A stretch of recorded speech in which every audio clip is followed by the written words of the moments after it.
actually, no, never. No. No, but I mean, in my previous position, I had to work with them a great deal. Yeah. To stay nonpartisan, but I can tell you that I'm no fan, sir. No. It's been interesting. The story that we're going to tell and lead with tonight is quite interesting. And Keisha, your first time being sitting in the anchor seat here. Are you excited? Very much. I don't like staying home, so. All right. Yeah. Ready to go. Well, we are telling some excellent stories tonight, reporting on some excellent things. So it's going to be exciting. Bring it.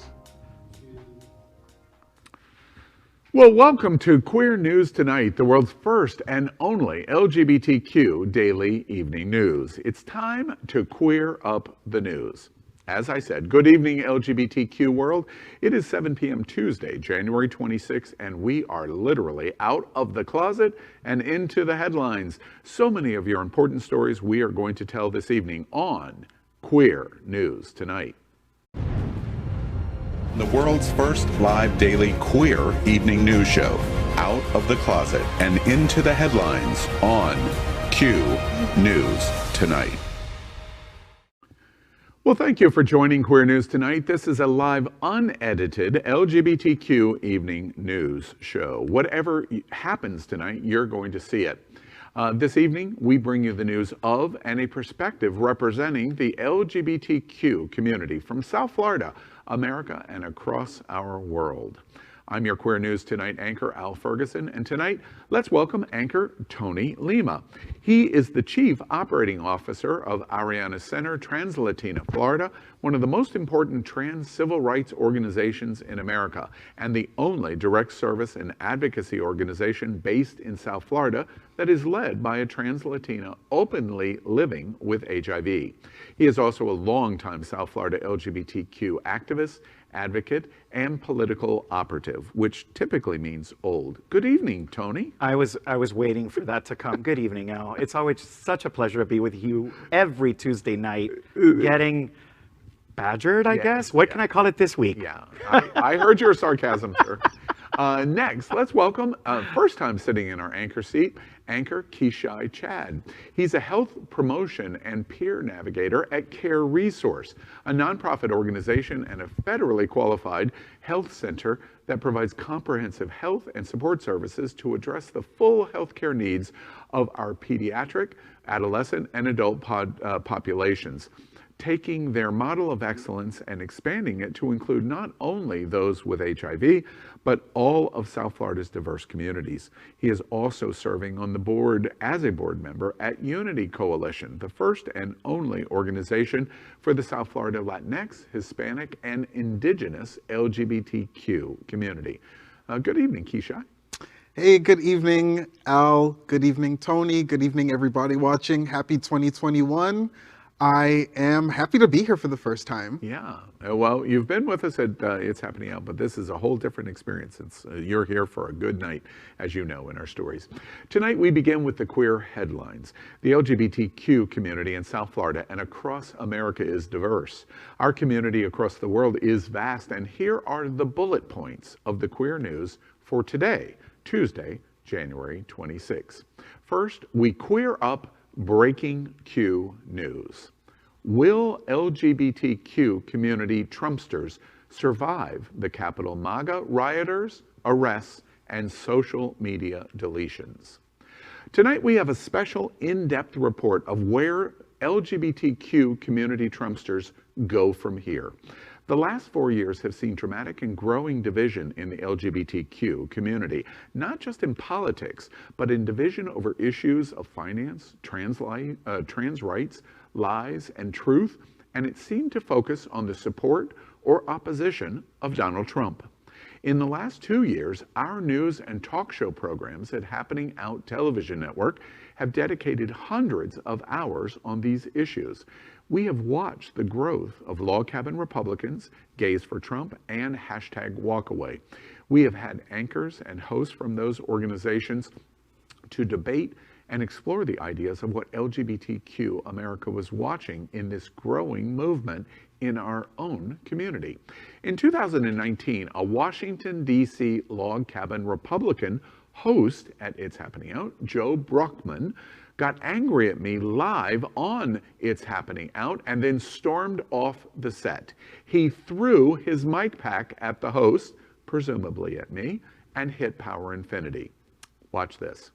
You, Al, do you want me to participate here tonight? And we're or are doing you just sound going to only shout? for You're the getting there's no shouting. No, There's you no are. shouting. I gave a fact. I It gave doesn't facts fall as well. into your set of facts you're ignoring of my your facts. misdirection and gaslighting. Good night. So when you get ready Good night. to walk off, Good night. Good night. Good Joe. night. Good I'm, night. I'm fed up with this. And believe me, I am fed up with you. Now, and we're going you. to move on to happening now. Please turn his microphone off. Yeah. Now, we move out. Last year, a South Florida Gays for Trump president and host of It's Happening Out, Andrew Brett, became such of an agitation to host a conversation that his participation was so agitated, it ended his association with our shows. I hosted the national LGBTQ debate that had supporters of Democrats and Joe Biden and LGBTQ Republican supporters that notably included #Walkaway founder Brandon Strzok. That debate was watched live here at Sunshine Cathedral and more than 250,000 online. Watch that moment. Obama was the president, and 93% of black homicides are committed by other black Americans. So if you truly care about black lives, I suggest you get to Chicago, because every weekend dozens of black people are being killed by other black people.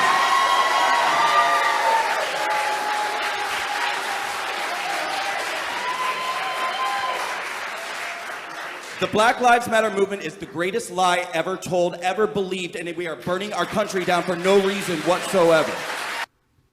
The November 3rd election created something new, an unaccepted outcome of transition of power and Donald Trump's defeat. This led to the January 6th attack on the Capitol. At Queer News Tonight, we reported in great detail the rainbow flags at the attack and the rally before it. We reported Brandon Strzok's participation and the closing of social media profiles at Twitter, Facebook, YouTube, and many of the organizations, including Brandon Strzok and #Walkaway. Many accounts and virtually all associated with #Walkaway were removed.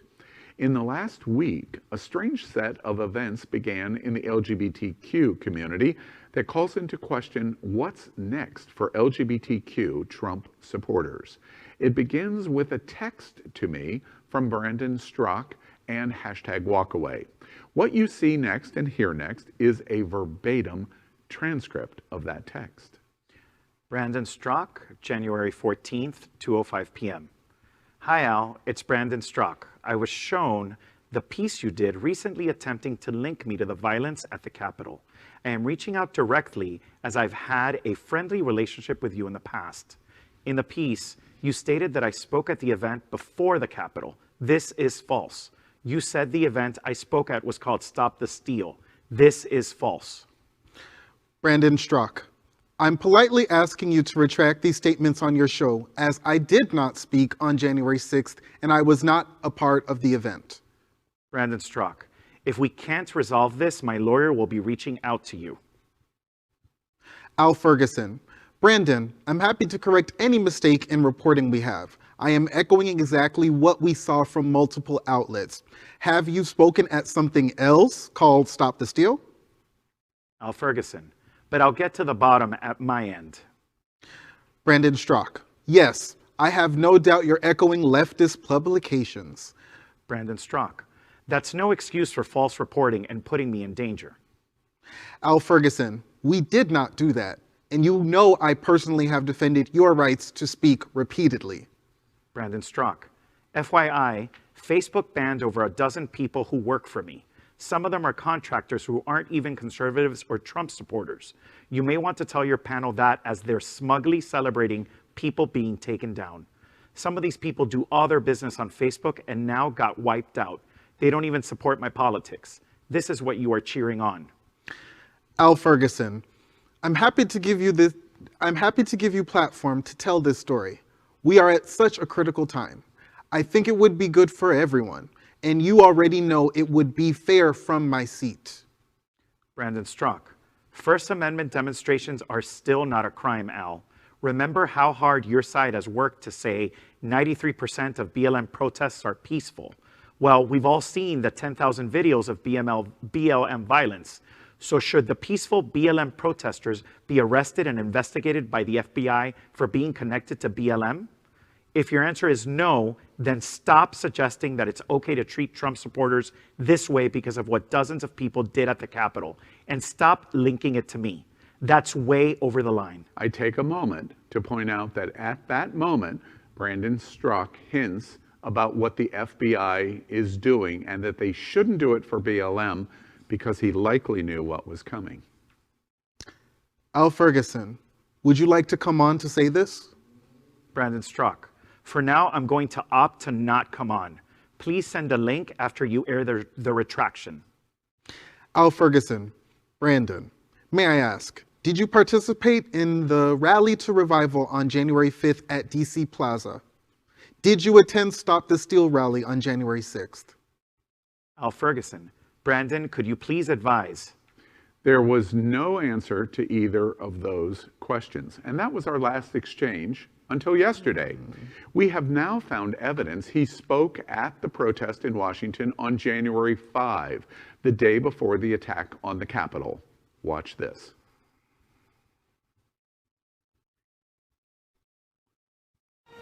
This is a revolution. We are a part of a revolution today. Believe me when I say, as painful as what we're going through right now is, and it is painful. Everything is happening exactly the way it was meant to happen, because all of the fraud is being exposed now. And I'm not just talking about election fraud. I'm talking about even those in our party who are not standing up for the American people. It has taken us getting this close to losing Donald Trump to wake up the beast in the American people. Make some noise. Keep this fire alive today, the next day when you go home from Washington, D.C., and every day going forward until we stop the steal and until we drain the swamp in Washington, D.C., and get back to a government. Remember, we had defined that because all of his social media and allies have been removed from social media platforms. But we have also this. Watch this, the next day, January 6th.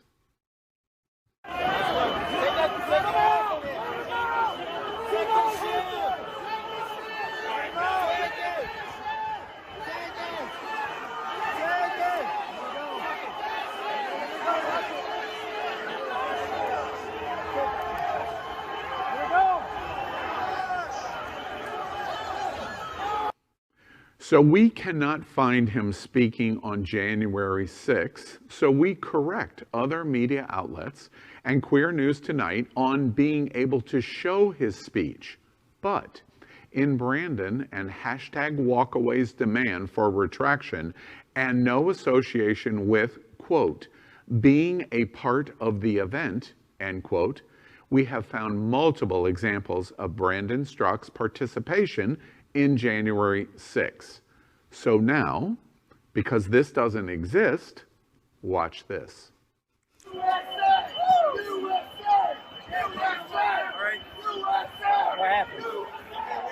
They're using gas. We're being gassed right now.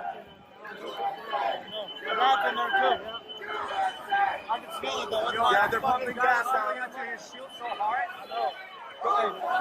Oh my God. That was on the steps of the Capitol as the crowd was breaking in. The man in the sunglasses and mask, we believe to be Brandon Strzok. See where he is at in his comments on the tear gas that he's experiencing. Yesterday, the FBI arrested the LGBTQ leader of the LGBTQ organization, #Walkaway. Brandon Strzok for his participation in January 6th and what many have called the attack on American democracy. There are 3 federal charges in the arrest filing. So what's left for LGBTQ Trumpsters. They followed him, his words, his charges, but Trump did not go to the Capitol with you as he promised he would. So what is next for the LGBTQ conservative movement in America? For the log cabin Republicans, gays for Trump, and especially #walkaway. Queer News Tonight reports the stories and trends of our community. We acknowledge record LGBTQ voting for Trump, a minority, but record. While we support them, we are not the HRC or Equality Florida. That is not our mission. But now I express a personal opinion and speak to those LGBTQ followers in LGBTQ America. These days are momentous. This was the conclusion of all of these movements for the last 2 years. It's time to sit down and talk. Any other choice is not in your best interest for your future, or the LGBTQ community, or our democracy, or America. This chapter is closed, but for the first time in our lifetime, the LGBTQ community is divided. That's beautifully said, Al. Thank you for posing it that way. I think it's a tragedy that in the wake of all of this, we are divided. I think this is an opportunity, and I've said this on other shows every week. I talk about the need for having hope, to be able to look forward to a better tomorrow. And I think this is the time for the GOP and those that are LGBTQ Republicans to help redefine what the GOP is going to become and will be for generations to come.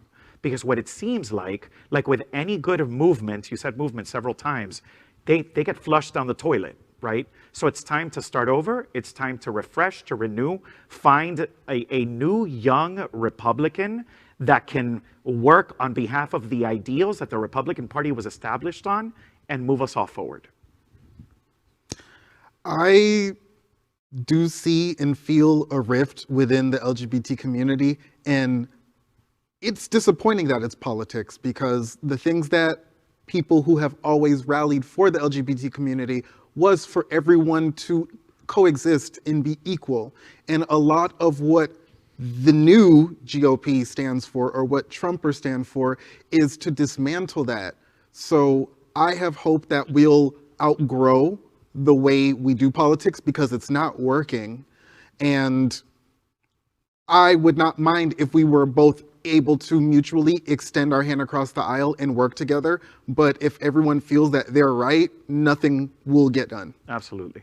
Our reporting tonight of this story is super important, in my opinion, to the LGBTQ community.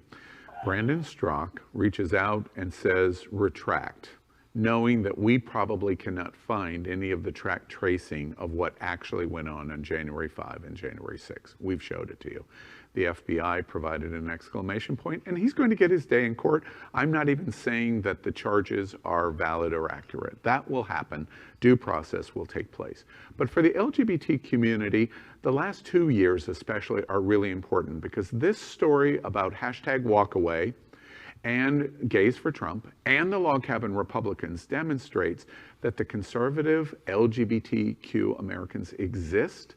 They voted in relative significance in our community. It's a minority, but relative growing significance. And we must speak to find out what their needs are, so our community can do the best it can to stay together, because we have bigger enemies to fry than ourselves. So that's who we're talking to tonight. Absolutely. But we're also talking to the majority of the LGBTQ community. When you go, I don't want to talk about politics. I don't want to hear about politics. If you're not vigilant, what you just saw in these videos is sitting on the horizon for you. We have an obligation to stay aware of the potential enemies our community is fighting, to defeat them peacefully and through our words and our constructive actions. And that's what Joe Biden and Kamala Harris are all about for our LGBTQ community. Al Ferguson for governor, I say. No. Now it's time to queer up trans rights. Watch the trailer for upcoming docuseries on trans lives in America under Trump. Watch this. I will do everything in my power to protect our LGBTQ citizens. A transgender woman brutally attacked in Texas. She is the 4th transgender homicide victim in Kansas City. So the Trump administration to legally define transgender out of existence. They found the body of discrimination.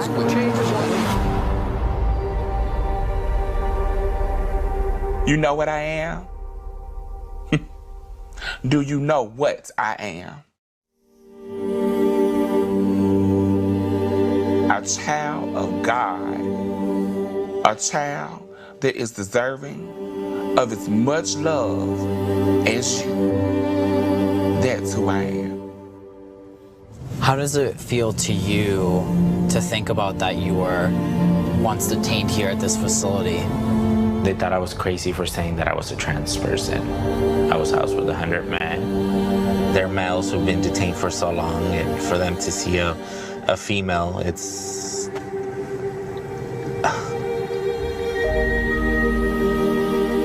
For almost my whole life, I haven't felt at home in my body.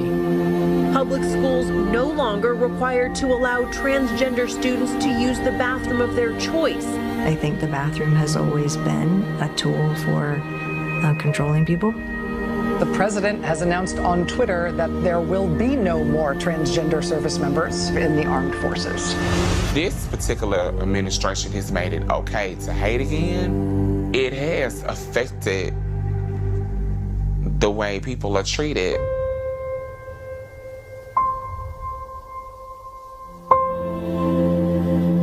I wanted to show you something that I brought with me. So this was actually me when I was 12. You know, I just want to let you know that no matter what the president says about you, you exist and you're human.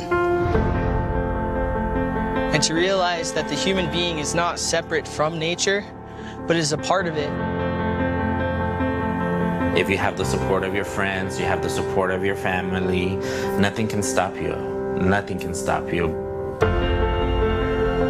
Our generation and the young trans people today will continue to fight for our right to exist in the United States and in the world.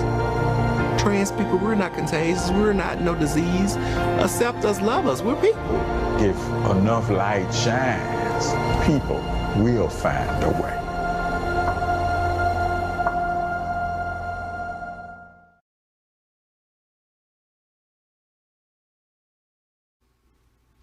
Trans in Trumpland looks at the lives of 4 trans people under Trump's administration. Topic have released a trailer for the upcoming docuseries, Trans in Trumpland, which looks at the lives of 4 trans people during the Trump administration. Despite initial promises to protect LGBTQ+ citizens, the Trump administration stripped away queer rights, particularly impacting the lives of trans people.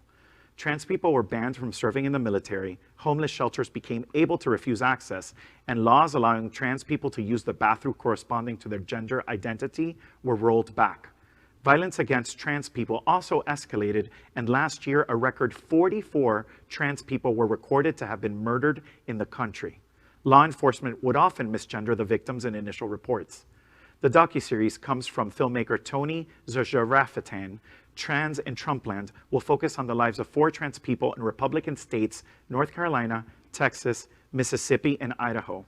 Some of the stories featured include a trans woman held at a men's ICE detention center, a trans Army veteran coping with the military ban, and a 13-year-old trans youth who's impacted by bathroom bills.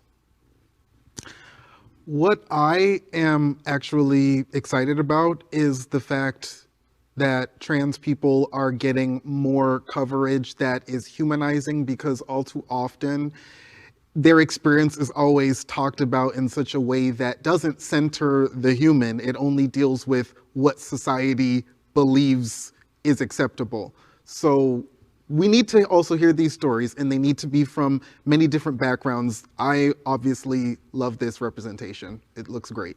The bad news first. LGBTQ, the T is being used as a wedge to drive between all of the other letters. We can't allow that to happen. The L and the G and the B and the Q must stand up for the T, or we're not a community. All stop. Full stop.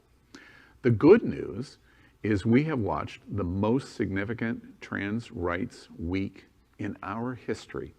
And the reason is because 74 million people voted for a president and a vice president that said all people matter, and we're not going to throw anyone away. And we don't care if they are only 0.1% of our population. And that's what we've watched this week, and that's how you're going to change trans in Trump land. Amen. I think it seems to be a very powerful docuseries. I can't wait to watch. And like Kashai was saying, it humanizes the issue. And I think we need a lot more of that, a lot more education, a lot more changing hearts and minds. That's what's important during this time while we heal. Yeah. All right. Next, we queer up entertainment. Netflix is about to get even gayer. Yay! Streaming giant Netflix has announced its latest foray into LGBTQ programming, an adaptation of the young adult graphic novel series Heartstopper.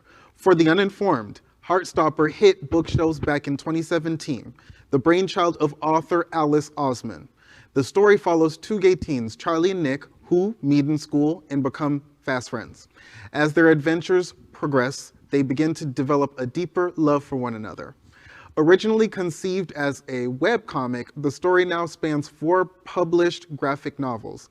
Oseman will adapt the graphic novels herself into an 8-episode series. Euros Lynn, who has helmed episodes of Doctor Who, will direct. Alexi Wheeler, director of kids and family content at Netflix, said, "It was clear right away that Alice not only had created these brilliant and emotionally engaging characters, but the world they populated was relatable, yet somehow aspirational. The whole thing is just so important and beautifully crafted. To tell a love story between two boys who meet at a school involves such vision and creative focus. Alice has absolutely delivered this here." End quote. At the time of this reporting at Queer News Tonight, no casting details or release date for Heartstopper has been announced. You know, logo was designed, I believe, in the 90s to be our representation. It no longer is. Who would have thought that Netflix would become our queer news and entertainment channel? It's quite amazing. Documentary and entertainment. Awesome. Well, and to your point, how it continues to happen. Right? Like RuPaul's Drag Race that you and I both love so much is now on VH1, right? So we're becoming more and more mainstream. And I think the more that we see stories like this, again, to the point of humanizing, the more we see the stories, the more it will become normalized, but also the more it'll serve as an example for young people that are growing up to see love stories that could very well be their own in modes like this. So it's very exciting. Yeah.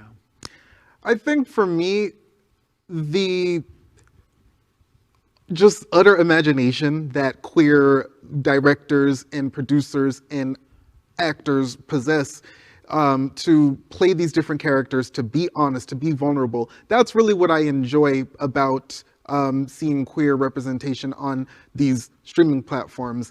It really does make a difference, and I'm seeing a lot more realistic portrayals, and I look forward to something like Heartstopper because just of what it represents, the hope that it, referring to what Tony said, when people are seeing themselves in love stories that they wish to have happen in real life, that is powerful. And normalization is long overdue. Should have been yesterday. Yeah, absolutely. Should have been yesterday. That's absolutely true. Next, let's square up politics. You can now choose your pronouns. Where? On House.Gov, on their contact form. The contact form on the White House website now includes a place to name your pronouns. The commitment may seem small, but it is a gigantic symbol to the LGBTQ community.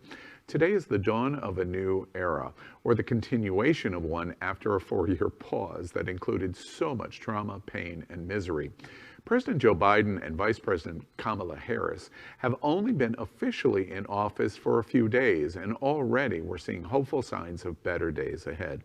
The contact form on the White House website now has a drop-down menu to choose your pronouns. In January 2017, remember? News outlets across America were reporting different news about House.Gov. They were reporting that all links and all mentions of the LGBTQ community had been removed. What a difference 4 years makes. And I say amen to that.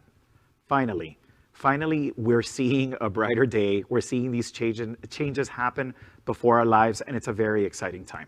Kudos to the White House staff and to President Biden and Vice President Harris. I'm excited. I think it's time for a new change, actually a makeover. Like, the last 4 years really demonstrated how much time has gone by where we've allowed so much oppressive things to occur within our government. Now we can move forward and hopefully get on a track that does benefit everybody. Because I mean, I personally don't just want to benefit from everything that happens to the government. I want everyone in the country to feel that same way too. You know, it's funny, I'm very proud of my participation, whatever level it is, at Queer News Tonight, because this is not reporting that the Equality Act is passed. This is a very small, quiet moment of celebration to go, we would just like to call you by your right pronoun. And there's not a big celebration, and there's not a whole lot of emphasis on it, but at Queer News Tonight, we report the milestone that we respect you coming from the White House. Quite amazing. The minimum. Amen again to that. Yeah, just the minimum. Now it's time to queer up the USA. Advocates brace for anti-LGBTQ backlash at state level after Biden victory. Legislators in Montana advanced 2 bills this week focused on transgender youth. It is just one of many 2021 laws being attempted in state houses across America. The bills working through Montana's legislature are among an estimated 21 anti-LGBTQ measures that have been filed or pre-filed for 2021 state legislative sessions, according to Freedom for All Americans, an organization advocating for LGBTQ non-discrimination protections. Casey Suffredini, CEO of Freedom for All Americans, said, quote, "I think the volume of bills is going to dramatically increase, particularly because of what is happening at the federal level. For the opposition, this is the only avenue for their narrative that treating LGBT people with dignity and respect is a problem for the country," end quote. Chase Strangio, Deputy Director of Transgender Justice for the American Civil Liberties Union, agreed, quote, "We often see backlash after advancements in LGBTQ rights," he said, citing the flurry of measures targeting LGBTQ people after the Supreme Court's landmark decision in Bostock. Because President Biden is focusing on federal law through executive order, opponents to LGBTQ rights are zeroing in on the states. Republican legislators in over a dozen states have proposed legislation that targets LGBTQ people. The bills touch on athletics, healthcare, and a grab bag of other issues related to queer rights and recognition. Legislators have also introduced bills to restrict transgender participation in student athletics in Oklahoma, South Carolina, Tennessee, Kentucky, North Dakota, New Hampshire, and Florida. Well, I would like to see us move forward and have protections for everybody. It shouldn't be that we're putting one group down constantly and telling them how to feel, telling them how to live, and dictating how they should move in society. I'd be quite uncomfortable if I know that there are people just for being themselves, they don't have access and rights. Come on. Tony is active in politics in Florida, in South Florida. He would be among the first people, and forgive me if I steal it right out of your mouth, elections matter. And yes, we've won the White House, and we have slim majority control of the Senate and slim majority control in the House. And we have control that is allowing us to see what we've seen in just the first days in Washington because of it. But where all and most of the action in the United States happens is in our local communities and in our states. Absolutely. So elections matter. And that's where we're going to see over the next 4 years, because they can't get us as easily in federal situations like we've seen in the last 4 years with Donald Trump. Where they're going to focus on is our local communities and our states. And we must step up to try to stop it. Agreed. And thank you for saying what I was going to say, Al. But what I'll add to that is that this is all coming from the textbook of oppression, right? Like, all this stuff isn't new. Like, this is what happens. We win a big election, we have great representation at the federal level, so then the states start with this drama. So like you said, elections matter, especially at the local level. And we have to remember this. We can't get too complacent because we have a president and a vice president and a new administration as a whole that we really like. Yeah, and Tony knows this for sure. I've done it 1,000 times. Being gay and LGBT, we can't go to the bar and celebrate and celebrate and celebrate, and then we forget, oh wait, they got us in a different way. We have to pay attention. Yeah, we shouldn't be in bars anyway because COVID, people, COVID. Start following on Instagram, Gays Over COVID. Oh, I love them. It's an eye-opener. But anyway, we digress. Great. Love it so much. Right. Next, we queer up travel. These resorts and hotels won Gay Travel Awards for 2020. Prestigious Out Traveler announced the 5th annual Gay Travel Awards presented by gaytravel.com. The awards recognize the top hotels and resorts decided by online voting, embracing LGBTQ diversity and inclusiveness while providing the best accommodations.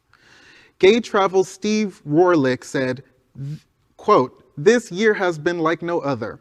With the pandemic raging across the globe, many travelers are restricted from traveling or waiting for a safer time.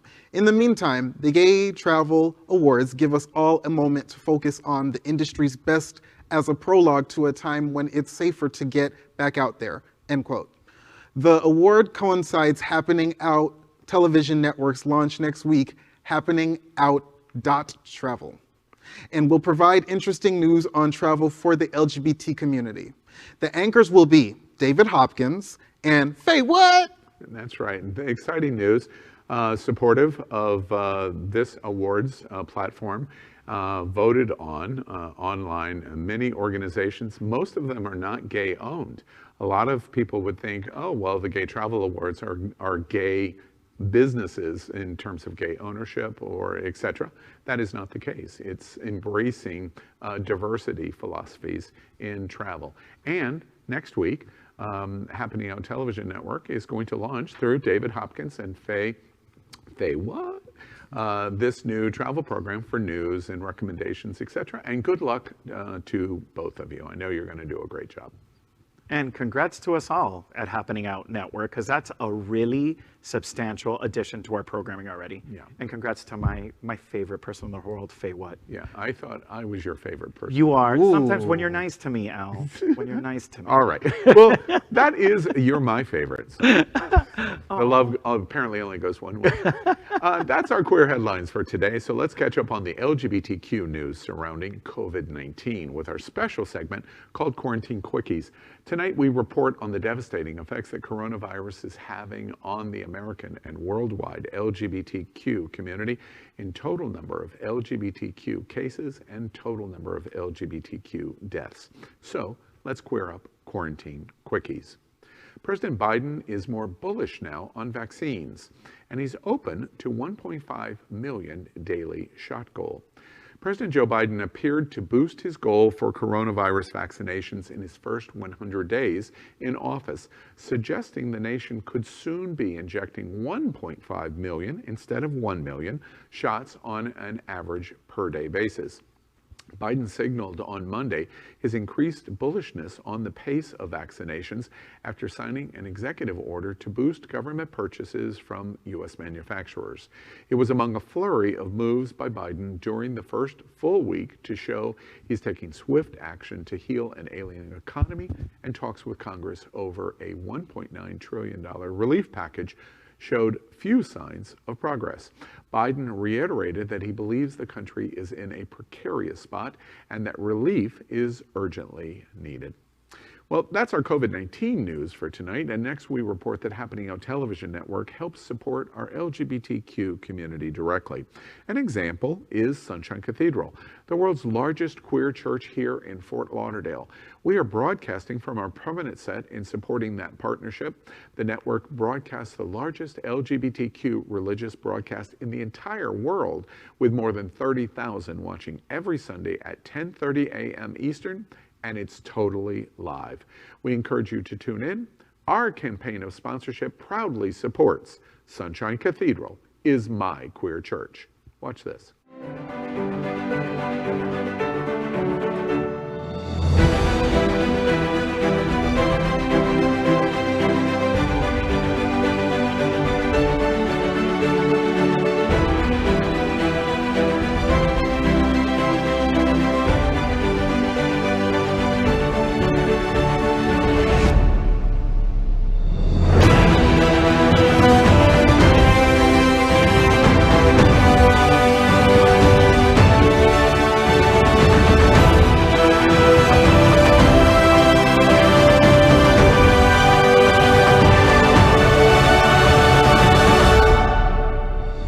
My name is Reverend Ren Bell. I'm volunteer clergy, and Sunshine Cathedral is my queer church.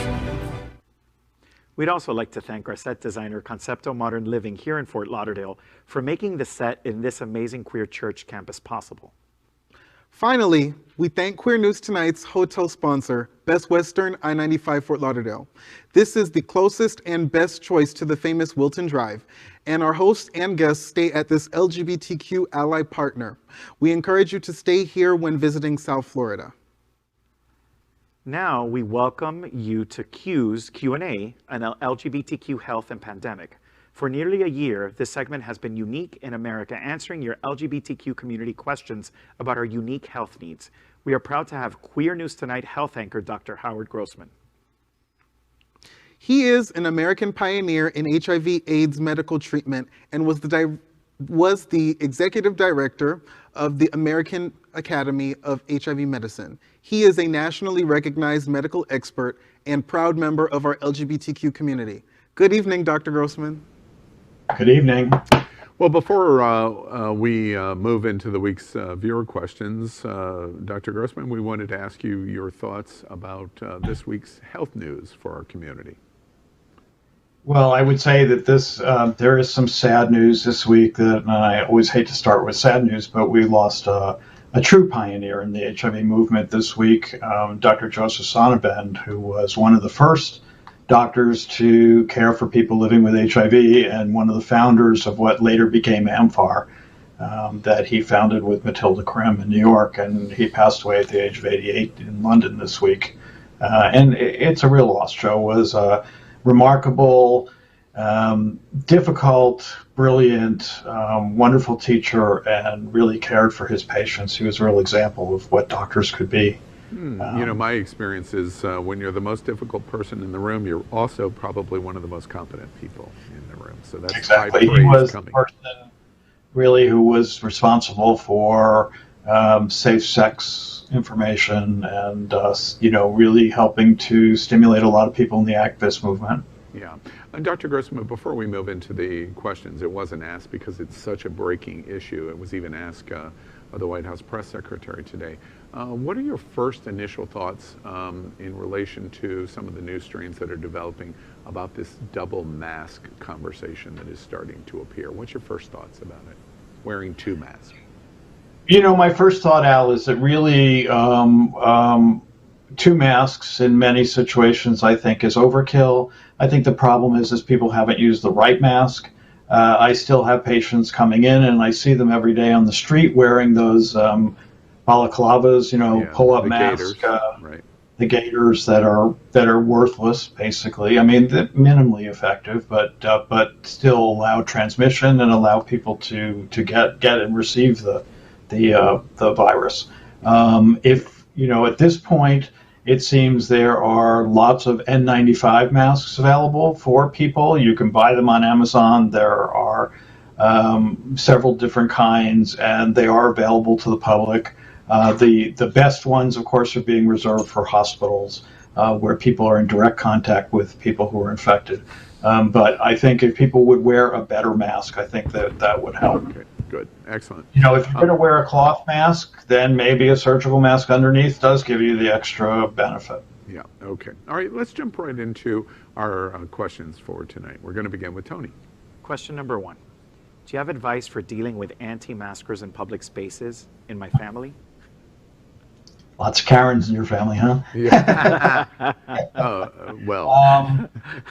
I'm not sure what you can do other than to avoid them. I think that those people need to be avoided and isolated and not allowed into public spaces, not invited into family gatherings. If that's what they want to do and they want to put themselves at risk, there's not a whole lot we can do about it until they establish penalties for this.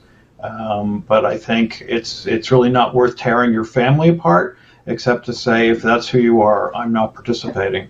I have many patients who have decided that they've been very careful this whole time. Their families are not, and they just don't go to family gatherings. That's good advice. Thank you. And I can tell you that one of my employees who broke that rule, who was very good about it, broke the rule at Christmas, one of her cousins came down the next day with COVID, as did everybody else in his household. Fortunately, most of the other people who were at that event did not come down with it. Oh, good. All right. It was a big scare. Okay. CABENUVA is now approved by the FDA. Who is this for or not for? Well, CABENUVA is a combination of two drugs, cabotegravir and rilpivirine. So rilpivirine is a drug that we've had for a while. Cabotegravir is a new drug. Together they are an injectable drug. So they're our first one combination injectable drug to treat HIV. It was just approved the other day. It's still not available. I'm already having people calling for it. It's not available yet. The drug reps haven't even been trained on it yet. That's happening shortly. But in any case, this is a real breakthrough and a real revolution, because there's a lead-in for a month where you give the two drugs orally to make sure people don't have a reaction. And then you give them intramuscularly. It's 2 shots. It's not easy. They're rather large shots, one in each buttock, given once a month. But you only need to take it once a month. There is interesting data that eventually we may be able to move this to once every 2 months, so only 6 times a year. But for people who have trouble taking pills, or who don't want to be reminded of it, or who are in housing situations where they don't want somebody to see them with medication, this can be a real breakthrough. I think it's good for anybody who is HIV positive, who decides they want to go in this direction. It's going to be especially handy for those patients, like I said, who have trouble with daily pills. But watch, it's not there. To put an exclamation point on this new drug in terms of the injectable and once a month, how big is this news for HIV treatment? Oh, this is very big news because it really, we've had to do daily therapy for so long. We've gotten better and better at it. The pills have gotten smaller. The combinations have gotten better. But the idea that you could do one injection a month is a big one. One of the side effects is pain, and that has been described in multiple studies. But also in those studies, people said it was acceptable, and they wanted to stay on the drug once they were on it. All right. And our third question, back to Tony. Question number 3, Dr. Grossman. Monoclonal antibodies demonstrate effectiveness against COVID. So why are so many Americans dying each day?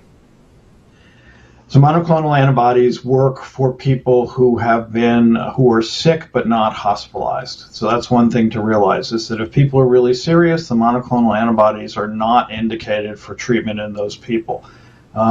So first of all, monoclonal antibodies are not available everywhere. They're available in hospital situations. I mean, here in Fort Lauderdale, some of the big hospitals have them available. They have a protocol for people coming in to get them. It's one infusion. Often it's being done in an emergency department or an infusion center that's set up specially for it. But that doesn't exist in many places. The other thing is that often people don't present themselves until they're very, very ill, and they need hospitalization. At that point, you can't give them monoclonal antibody. Well, that is tonight's Q&A on LGBTQ health and pandemic. We're here every Tuesday. with Dr. Howard Grossman to answer your questions. And do you need medical advice? Of course you do, LGBTQ community. We encourage you to contact Midway Specialty Care Center with 10 locations in Florida, and especially Dr. Howard Grossman here in Wilton Manors and all across South Florida. And Howard, before I let you go, as a personal favor to a friend of mine that talked about you, this is the first Q News that we have done on Q's Q&A since the election, and yes. Without Donald Trump being president. When we started this, we went for weeks and weeks and weeks where you graded President Trump's response and the White House Coronavirus Commission's response in the grades, and I think we ended up on an H or something, below an F. So one final time, how this week would you grade President Trump's response to coronavirus? Al, I'll try to be quick with this, but I have to say, so many of the stories that you talk about tonight show the importance of politics, and the importance of politics and the decisions people make and the involvement of people in what impacts our health. I have to say I was touched by your presentation of the transgender docuseries that's coming up. I remember, and I'm sure you remember, the days when people said, oh, those gay pride parades, why do you let those people in leather and those drag queens on there? Why don't you just show normal people, quote unquote? And we all know, if you look at those old the films from the 60s, the demonstrations at the Independence Hall in Washington, D.C., and all the gay and lesbian people in ties and the women in dresses, that didn't work. The bottom line is, until they learn to accept all of us and for people to be able to be themselves no matter what, they don't accept any of us. And that's where that wedge that you were talking about is so destructive. Because we all depend on one another in these communities. They are separate communities, but we are all in the same boat together. And I think that's so important. And truthfully, this week we're seeing amazing things. We're finding out that the Trump administration had no plan to get vaccines into arms, that they lied about the amount of vaccine that was available, that the distribution has been inequitable and a mess. And, I think that the Biden administration is realizing they have to start almost from ground zero and get this out there. And I think we will see in the next few weeks, as these federal vaccine centers come out, that the stuff is taken out of the hands of killer governors like our governor here in Florida, who don't know what they're doing and have added to the mess. And I think we're going to see real changes. So I'm going to give them an A for this week, and that's something we never were able to do before. I was going to say, we never did that a single week. So the president and the coronavirus White House Commission, whatever they call themselves, they get an A. This is historic in the overall confines of the year that you and I have done this thing. All right. Well, let's hope they keep that up. I'll continue to be asking about it. Thank you, Dr. Grossman, for being with us this week. All right. Well, next up, we have an interesting interview. We are very supportive of our 501c3 charities, not only here in South Florida, but all over the country. And tonight with us is Terry Dyer. He's an author. He's written Letters to a Gay Black Boy. I love that title. And he's the new Director of Development of SunServe here in South Florida. Welcome, Terry, to Queer News Tonight. Hi, thanks so much for having me. And I appreciate the embracement on the mask.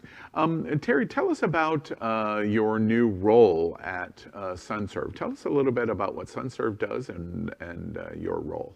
Sure. So again, thanks again for having me. I am the Director of Development. I have been with the organization since early December, and it's now my responsibility, sort of multifaceted, if you will.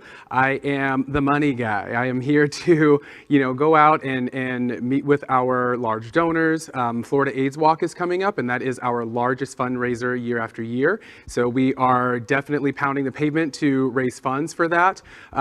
In addition to that, really sort of change the landscape of the organization. We have a newfound leadership, which includes our new executive director, Gary Hensley, our chief human resources officer, James Hips, and myself. And so we're really sort of leading the troops, past this crazy pandemic that we have lived through and our transitional phases that we endured in 2020.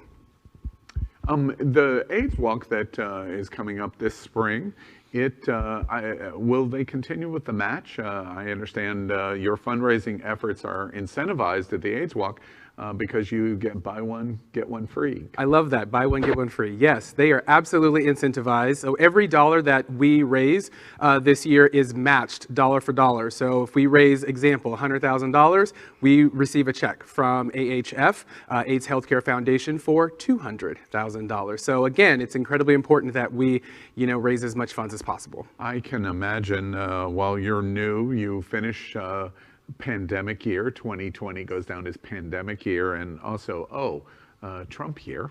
And I can imagine that fundraising for 501c3s were exceptionally difficult in this last year. It has been. I have spoken to a lot of directors of development and executive directors throughout Broward County, and everyone's really trying to get creative. We are definitely not doing a lot of in-person events and activities and fundraisers. So, Zoom is nice. It's a nice to have, if you will, but it's not the preferred method. In addition to that, a lot of people don't know how to deal with the technology, and it's not always the best resource. So, we're trying to get creative. We're trying to partner together, especially on the Drive, which is where SunServe resides. We're really trying to partner with our local businesses, restaurants, bars, to really sort of bring back that human connection to raise funds and help support each other throughout the pandemic. Terry, did you live here in the South Florida community before this new appointment? No, I moved here from California. I'm a San Francisco boy. So yeah, I've been here for just over a year. Okay, so I'll put you right on the spot as the new development director at SunServe. Which community, LGBT community, is better? San Francisco you can't do that. South You Florida? can't do that. Well, San Francisco is home to me, and it's changed a tremendous amount over the years with the tech and all these sorts of things going into that community.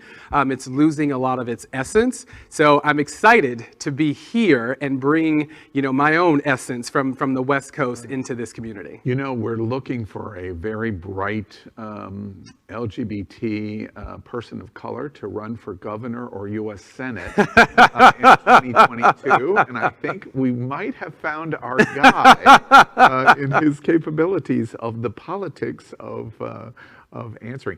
Tell us quickly about being an author. The title of the book that you wrote, Letters to a Gay Black Boy. How did you get into that?